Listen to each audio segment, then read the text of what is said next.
Good morning, everyone. It is about 8:30 in Los Angeles, California, and it is my last day here today.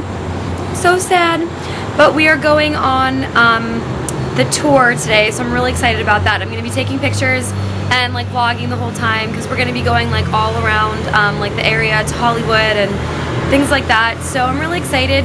I'm wearing the same jacket as I was on the first day because unfortunately the sun from yesterday disappeared completely and it's really cloudy and cold, and this is like the only heavy thing that I brought for today. So this is what it looks like today. Again, seriously, it's just pretty much the same.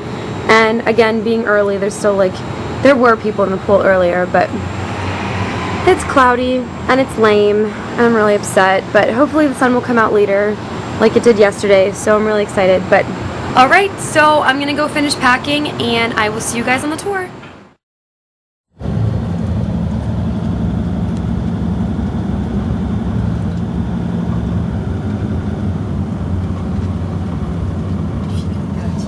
My ex-mother-in-law's house coming up on the right. That's actually the original Hansel and Gretel house from the old black and white movies.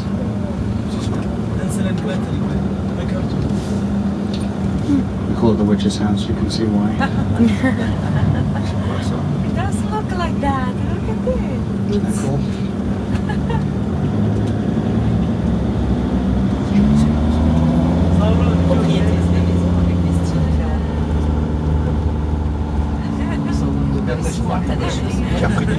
That's why you said your mother-in-law's.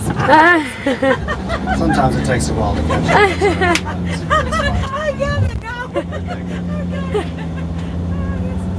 I was wondering, no one said anything, I was like, I'll just keep going.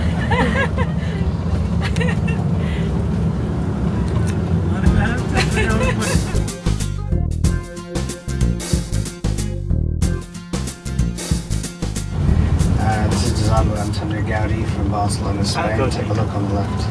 Wow. Yeah, the front of the house is impressive, but the back has got the most detail. Even the tiles on the floor, mushings on the roof.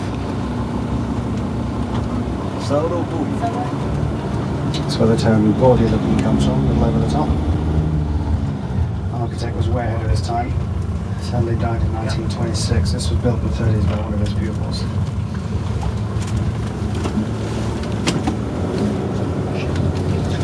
Jimmy Stewart's home church is on my way, the Presbyterian Church. And the first store you'll see here on my right hand side is where Julia Roberts said those lines. Big mistake, huge.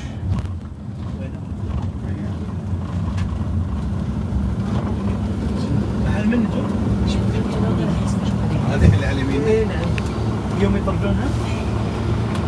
يوم يطردونها وين؟ لا هاي فيلم يبقى عم طاردينهم محل. So the shop's open at 10 o'clock. We're doing some window shopping right now.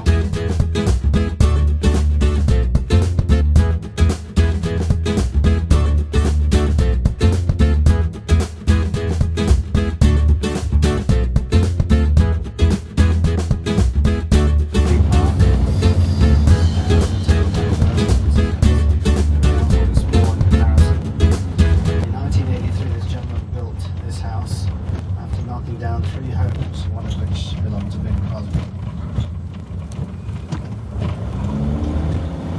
And there's Derby Park right there, bowling green and golf course coming up, a little cheaper, $3 to play here, 25 cents to rent the clubs. People like to exercise here, walk their dogs, paintings as well, very safe.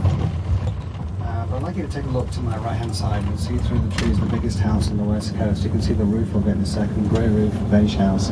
Aaron Spelling. He still belongs to the Spelling family. He died a few years ago. His widow has the house up for sale for $150 million. The house is 56,000 square feet, has 123 rooms. It's bigger than the Taj Mahal. And that would be the biggest house on the west coast. You can see it through the trees there. Aaron Spelling, who died a few years ago, is honoured in the Guinness Book of Records for being the most prolific TV producer of all time, with Mod Squad, Charlie's Angels, Heart to Heart, Love Boat, Fanny's Helen, Laura's Place, 90210, Charmed, the list goes on. So that would be the biggest on the other side of the park there. Bill Gates' house up in Seattle is 10,000 square feet, a little smaller. I mean, 10,000 square feet, so about 40,000 square feet altogether. So that's really good. itself for $150 million. So that would be the most expensive house in Los Angeles.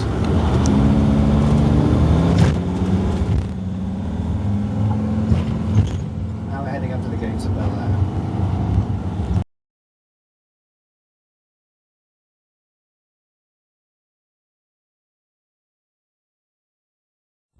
Dolly Parton, Lily Tom and Jane Fonda tied up Dabney Coleman to the ceiling in this house coming up on my right. This is from the movie 9 to 5.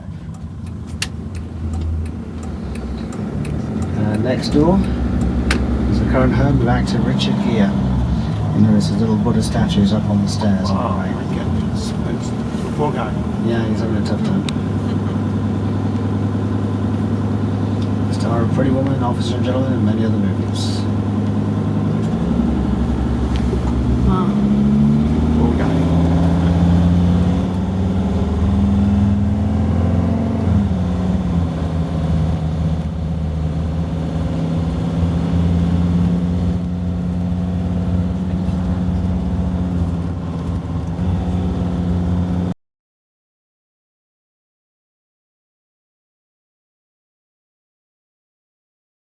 Debt. He owes the IRS at least $30 million, if not more. This is Nicolas Cage on my left. He's selling the house because he needs money. Nicolas Cage bought this house off Tom Jones, and before that, Dean Martin lived here.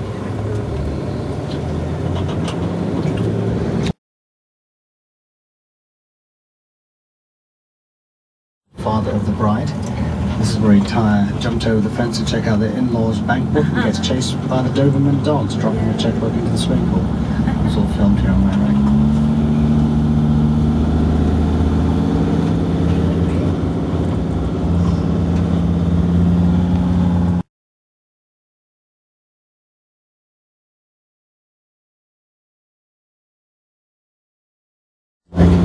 Denzel Washington, Steven Spielberg and Tom Hanks' kids go here. It's got the Harvard Ivy League crest right there, the school.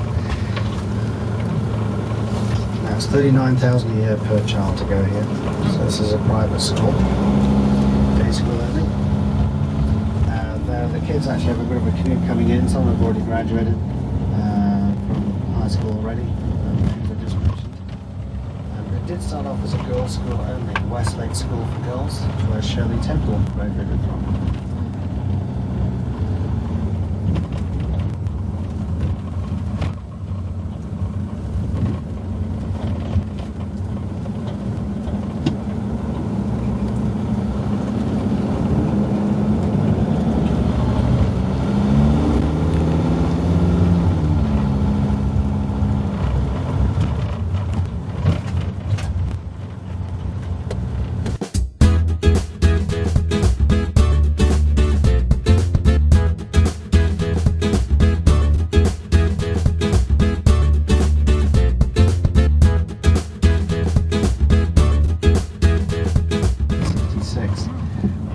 They used to have Mickey Mouse on the gates, but that's changed. So they've gone for a bit more privacy now. That's the Disney's. And then we lost Roy Disney about 7 months ago.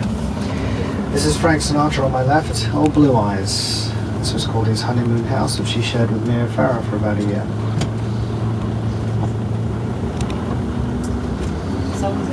Also, Tender Kennedy's here.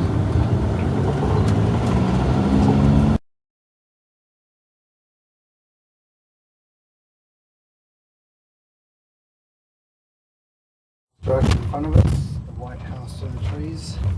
That's where he died last year. And if you look to the right where the cones are, that's where the ambulance came out. That's the front entranceway there. Renting this house out for $100,000 a month. 8 days away from going to England to perform. Very sad day. I actually lost Farrah Fawcett that morning as well. So. And not to be morbid, but the bedroom window he died in is up here to my right.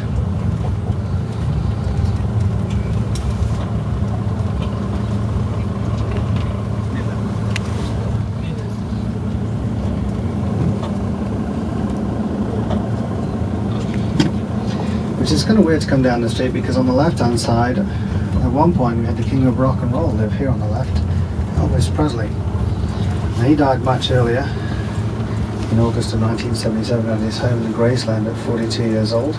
So Priscilla sold this property on my left to tell us about this Kojak. On my right hand side, this is what we call fake grass. Just pointing it out to you. Putting in some hedges now to cover up the house, but we'll probably cut the grass perfectly after it's all done.